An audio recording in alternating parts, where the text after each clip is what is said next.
मोदी को one word में क्या बोलोगे? बोल के लो, माचदा है, पकाओ, लोगों को चोदना बंद करो, सेहत के लिए अच्छा है। बहन के लोड़े माचदा, एसटीडी से भी नहीं मिल रहा भाई, एड्स हो जाए भाई तेरे को, क्यों चोद रहा है देश को भाई, छोड़ दे भाई, हाथ जोड़ रहे हैं, शादी कर ले दोबारा। এই সমস্ত মহিলাগুলোকে দেখে একটা কথাই বলবো যে এরা কোন ইউনিভার্সিটি থেকে পড়াশোনা করে এসেছে। সত্যি কি এরা পড়াশোনা করতে গেছিল না এই সমস্ত গালাগালি শিখতে যায় সেখানে? বলেন কি? মানে এদের মুখের ভাষা দেখে আমার মনে হয় যে সোনাগাছির যে সমস্ত মেয়েরা আছে না তারা অনেক ভদ্র। আরে কেনা কে চাতে হো? শুধু এদের মুখের ভাষাগুলো দেখো। যারা দেশের প্রধানমন্ত্রীকেও এরকম ভাবে অসম্মান করে, প্রধানমন্ত্রীকে ওভাবে গালাগালি করে, সুটিয়ে লাল করে দেবো, নোংরামি বার করে দেবো। তারা কতটা যে নেচ এরা ভাবা যায় না। এদেরকে কোনো ভাষা দিয়ে গালাগালি দিয়ে হবে না।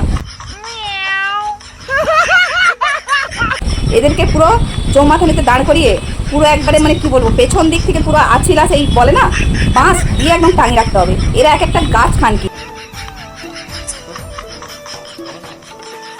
যার জন্য এরকম এদের মুখের ভাষাগুলো, মানে এদেরকে ভাষায় আর গালাগালি দিয়ে হবে না।